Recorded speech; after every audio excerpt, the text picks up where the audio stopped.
আপোনালোকে নতুনকৈ ঘৰ বনাই আছে নেকি? যদি আপোনালোকে নতুনকৈ ঘৰ বনাই আছে বা যদি কিবা ভাবি থৈছে তেনে আপোনালোকৰ কাৰণে আজি ভিডিঅ'টো। আপোনালোকে যদি মডুলাৰ কিচেন বনাবলৈ বিচাৰিছে, আপোনালোকে যদি ধুনীয়াকৈ চিলিংটো লগাবলৈ বিচাৰিছে, ধুনীয়া আৰু বিভিন্ন ধৰণৰ নতুন ঘৰৰ কাৰণে বা পুৰণা হ'লেও হৈ যাব, যি হ'লেও হৈ যাব, আজি ভিডিঅ'টো আপোনালোকৰ কাৰণে, বিশেষকৈ আপোনালোকৰ কাৰণে।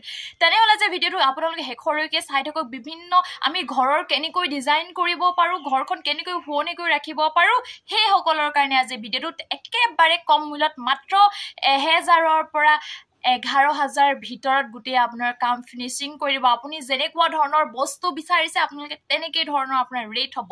আপুনি যদি ভালকৈ অকণমান ভাল বোলে দামী বস্তু বনাবলৈ বিচাৰিছে তেনেহ'লে অকণমান দামটো বেছি হ'ব, অকণমান যদি কম হেৰিত কৰিব বিচাৰে তেনেহ'লে কম হ'ব। কিন্তু মাত্ৰ কিমানৰ পৰা ষ্টাৰ্ট হৈছে? 1000ৰ পৰা। আমি 1000 টকা দিনত কি কৰি দিওঁ? খাই দিওঁ। তেনে ব'লক আজি ভিডিঅ'টো সম্পূৰ্ণৰূপে চাই থাকিবলৈ একদম নাপাহৰিব। ব'লক।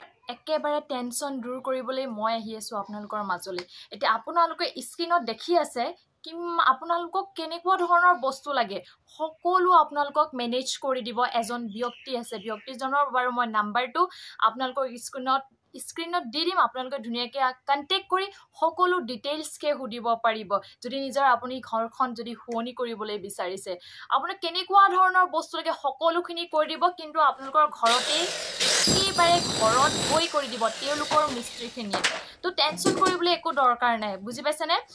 আপোনালোকৰ নিজৰ ঘৰত গৈ সকলোখিনি কাম কৰি দিব। কিন্তু এটা কথা, আমাৰ অসমৰ মানুহে যদি চাই আছে, অসমৰ মানুহখিনিৰ কাৰণেতো ভালেই, আৰু যদি আউটৰ মানুহে চাই আছে, অসমৰ বাহিৰৰ মানুহে চাইছে, তথাপিও আপোনালোকৰ কাৰণেও একদম বহুত মজা কথা।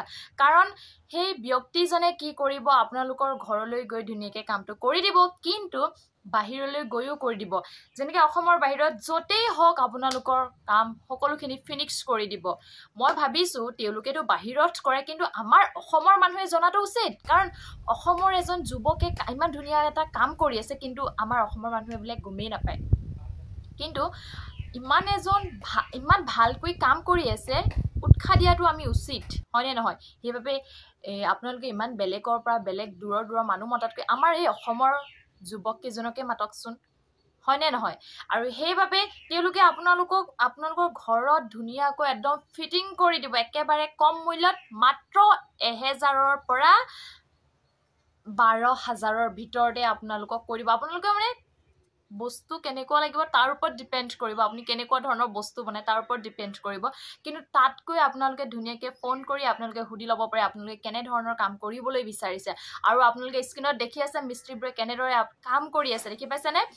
কিমান ধুনীয়াকৈ কাম কৰিছে, পুৰা ফিনিচিং বৰ ধুনীয়া। মোক কি ক'ম, আপোনালোকৰ ভাষা নাই ক'বলৈ, মানে বহুত ধুনীয়া ফিনিচিং। আৰু হয়তো মইতো ইমান ক'বলৈ নাজানিম বা নোৱাৰিম, কিন্তু সেই ব্যক্তিজনৰ পৰা আপোনালোকে ধুনীয়াকৈ কণ্টেক্ট কৰি সকলোখিনি কথা খোলাখুলিকৈ পাতিব পাৰিব। তেনে বেছি দেৰি নকৰি আপোনালোকে ধুনীয়াকৈ ফোন কৰক আৰু ধুনীয়াকৈ আপোনাৰ নিজৰ ঘৰখন শুৱনি কৰি ৰাখিবলৈ একদম নাপাহৰিব। আপোনালোকক যিকোনো বস্তু আপোনালোক ধুনীয়াকৈ বনাই দিব, গম পাইছেনে? বহুত ধুনীয়াকৈ ফিনিচিং কৰি দিব। তেনেহ'লে বেছি দেৰি নকৰি মই স্ক্ৰীণত নাম্বাৰটো দি দিম, আপোনালোকে ধুনীয়াকৈ কণ্টেক্ট কৰিব পাৰিব। আমাৰ পাঠশালাৰ মানুহ হয়, গোটেই অসমত আপোনালোকক গৈ কৰি দিব, গাঁৱে ভূঞে সকলোতে কৰিব। কিন্তু টেনশ্যন ল'বলৈ আপোনালোকৰ বাকী নাই, আপোনাৰ ঘৰখন কিন্তু বহুত ধুনীয়া হৈ যাব, গম পাইছেনে? তেনেহ'লে পটাপট আপোনালোকে মানুহজনক কণ্টেক্ট কৰিব পাৰিব, দাদাজনক কণ্টেক্ট কৰিব পাৰিব। সোনকালে কণ্টেক্ট কৰক আৰু সকলোখিনি ডিটেইলছ আপোনালোকে জানি লওক একেবাৰে কম মূল্যত, বহুত ধুনীয়া ফিনিচিং, গম পাইছেনে? তেনে বেছি দেৰি নকৰক, বলক পটাপট কল কৰক।